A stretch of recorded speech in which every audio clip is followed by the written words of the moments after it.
أن اشكر لي ولوالدي وإلي المصير.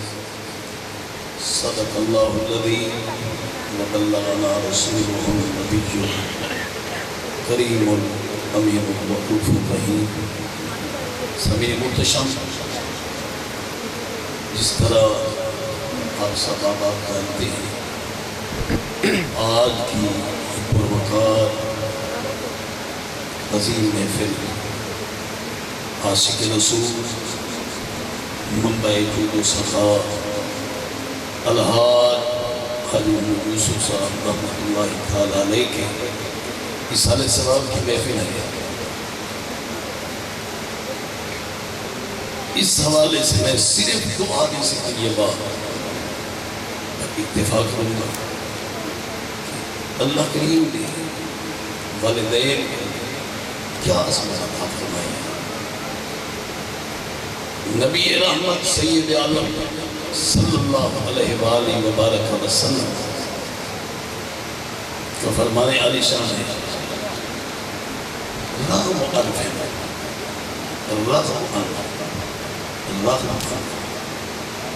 حضور فرماتے ہیں وہ آدمی ہلاک اس آدمی کی نام خاکہ لوں. یا رسول اللہ کس انسان کی؟ آپ نے فرمایا من واجدہ والدہ اندل کے بعد. حضور فرماتے ہیں جو آدمی اپنے والدین کو بڑھاپے کی حالت میں پائے، ضعیفی کی حالت میں پائے، کمزوری و ناتوانی کی حالت میں پائے، وَلَمْ يَدْخُلِ الْجَنَّةَ، حضور فرماتے ہیں پھر اپنے والدین کی خدمت کر کے وہ جنت حاصل نہ کر سکے، فرمایا وہ آدمی ہلاک ہوا. سامعین محتشم، اسی لیے اللہ کریم نے قرآن مبارک میں ارشاد فرمایا انشکر لی، فرمایا میرا شکر ادا کر.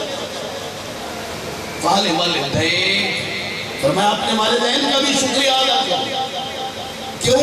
اس لیے فرمایا کہ میں رب تمہیں وجود دینے والا ہوں، اس کا سبب تمہارے والدین ہیں، اسی لیے فرمایا تم اپنے والدین کا بھی شکر ادا کر. نبی رحمت سید اعظم صلی اللہ علیہ وآلہ وبارک وسلم ایک اور فرمایا ہے. حضور رحمت عالم صلی اللہ علیہ وسلم ارشاد فرماتے ہیں کہ آدمی انسان فرمایا اپنے والدین کو محبت بھری نظر سے دیکھے. فرمایا اپنے والدین کو محبت بھری نظر سے دیکھے. اللہ کریم جل شانہ و امن والوں اس آدمی کو اپنے والدین کے رخ انور کو دیکھنے کا اجر و ثواب کیا دے گا. حضور فرماتے ہیں لہو حجۃ مبرورہ. حضور فرماتے ہیں ماں باپ کو ایک پیار بھری نظر سے دیکھنے کا رب سے اتنا اجر و ثواب دیتا ہے. فرمایا ایک حج مقبول ایک عمر مقبول کا ثواب ہوتا ہے. آج حاجی لاکھوں روپے لگا کر، عمرہ کرنے والا زائر ہزاروں روپے لگا کر مدینہ طیبہ مکہ المکرمہ کی زیارت کر کے طواف کعبہ کر کے جب واپس پڑھتے اس کے پاس کوئی گارنٹی نہیں کہ رب العالمین نے اس کی اس عبادت کو جو کعبہ کا طواف کیا، حضور کے روضے کی زیارت کی، مکہ مدینہ میں ٹھہرا واپس پڑھتا، کوئی گارنٹی نہیں کہ اس کی مغفرت ہوگی یا نہیں ہوگی، اللہ کریم اس کی عبادت قبول کرے گا یا نہیں کرے گا. لیکن آمنہ کے لال نے یہ گارنٹی دی ہے کہ جو مسلمان اپنے گھر میں بیٹھے ہوئے اپنے ماں باپ کو اگرچہ وہ ان پڑھ کیوں نہ ہوں، اگرچہ وہ بکریاں چرانے والے کیوں نہ ہوں تیرے والدین فرمایا محبت بھری نظر سے ان کو دیکھے گا، رب سے حج مقبول عمر مقبول کا ثواب. کیسی عظمت ہے والدین کی، کتنی شان ہے والدین کی. نبی رحمت سید اعظم صلی اللہ علیہ وسلم کے صحابی سیدنا عبداللہ بن عمر رضی اللہ عنہ، میں اختصاراً 2-4 باتیں کر کے 5-7 منٹ میں اپنی بات مکمل کرنا چاہتا ہوں. سیدنا عبداللہ بن عمر رضی اللہ عنہ سے حدیث مروی ہے، وہ ارشاد فرماتے ہیں نبی رحمت نے ارشاد فرمایا جو آدمی یہ چاہتا ہو کہ ماں باپ کے دنیا سے رخصت ہونے کے بعد ان کو قبر میں بھی فائدہ پہنچے، آپ فرماتے ہیں اسے چاہیے کہ وہ ماں باپ کے عزیز و اقارب کے ساتھ محبت رکھے، ان سے تعلق رکھے، ان سے تعلق کو جوڑے. اور فرمایا جو آدمی ایسا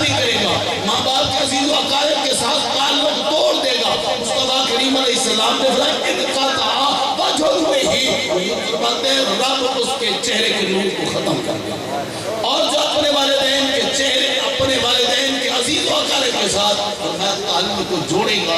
सैयदना अब्दुल्लाह बिन उमर रज़ी अल्लाह तआला अन्हु हदीस के रावी हम इरशाद फरमाते हैं, नबी रहमत सैयद आलम सल्लम के ये सहाबी जा रहे हैं और रास्ते में एक अराबी, देहाती, बदरी, जंगली आदमी मिल गया। सैयदना अब्दुल्लाह बिन उमर रज़ी अल्लाह तआला ने उसके साथ किया गया, उन्हें उठे, उनके साथ मुसाफा किया, मुआनका किया, मुआनका करने के बाद उन्हें अपनी सवारी पर सवार किया, सवार करने के बाद अपना अमामा उतार कर उन्हें पहनाया, पहनाने के बाद आप उसको लेकर चले गए।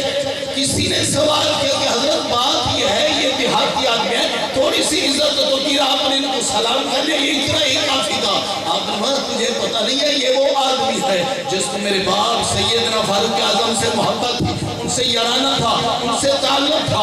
मैंने हुजूर का फरमान अली शाह सुना है, हुजूर फरमाते हैं जो आप ये चाहता हो कि अपने वालिदैन को कब्र में राहत और सुकून मिले, मेरे माँ बाप का ताल्लुक मेरे साथ कायम है, फरमाया उसे चाहिए बाप के मोहब्बत करने वालों से मोहब्बत करे। तो फरमाया मैंने इसीलिए इसके साथ मोहब्बत की, इसकी इज्जत तो करीम की, क्योंकि मेरे बाप के साथ इसका ताल्लुक था। नबी रहमत सैयद आलम सल्लल्लाहु अलैहि वसल्लम का एक और फरमान है सैयदना अब्दुल्लाह बिन उमर रज़ियल्लाहु तआला अन्हु के बारे में, वो इरशाद फरमाते हैं कि सैयदना अबू बुर्दा रज़ियल्लाहु तआला अन्हु मदीना तैयबा तशरीफ लाए। जब तशरीफ लाए सैयदना अब्दुल्लाह बिन उमर रज़ियल्लाहु तआला चल कर उनके यहाँ तशरीफ ले गए, वो कहीं क्या फरमाते वहां तशरीफ ले गए, तो उन्होंने सवाल किया। आपने फरमाया कि अबू बुर्दा जानते हो मैं तुम्हें मिलने के लिए क्यों आया?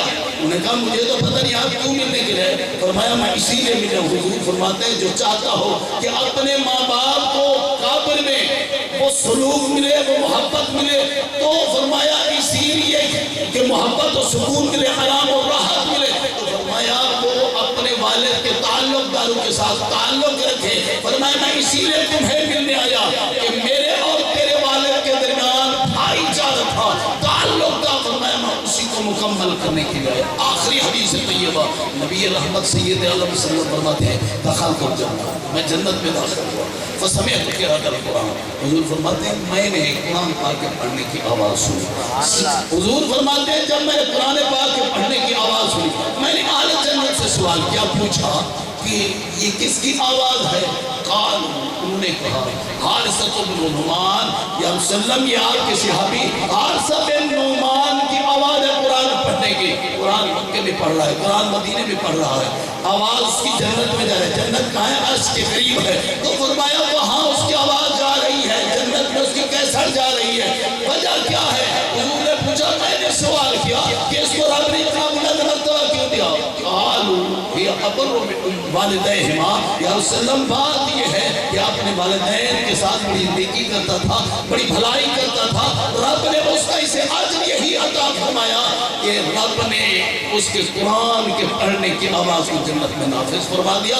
अल्लाह करीम हाजी साहब रहमतुल्लाह तआला अलैह जो बड़े मुशफिक थे, बड़े मेहरबान थे, हर आदमी जानता है जिन जिन लोगों का अहबाब घराने के साथ ताल्लुक है वो जानते हैं कि हाजी साहबान अल्लाह जो जिंदा है उनकी उम्र दराज फरमाए, और जो इस दुनिया से जा चुके हैं अल्लाह करीम उनकी कब्रों पर अपनी रहमत की बसात नाज़िल फरमाए, और खुसूसन हाजी साहबान के वालिदैन पर उनकी कब्रों पर रब्बुल आलमीन लातादाद अपनी रहमत बरसाए कि उन्होंने ऐसे बेटों को जन्म दिया जो आज भी इश्क़ रसूल के परचम पकड़े हुए हैं।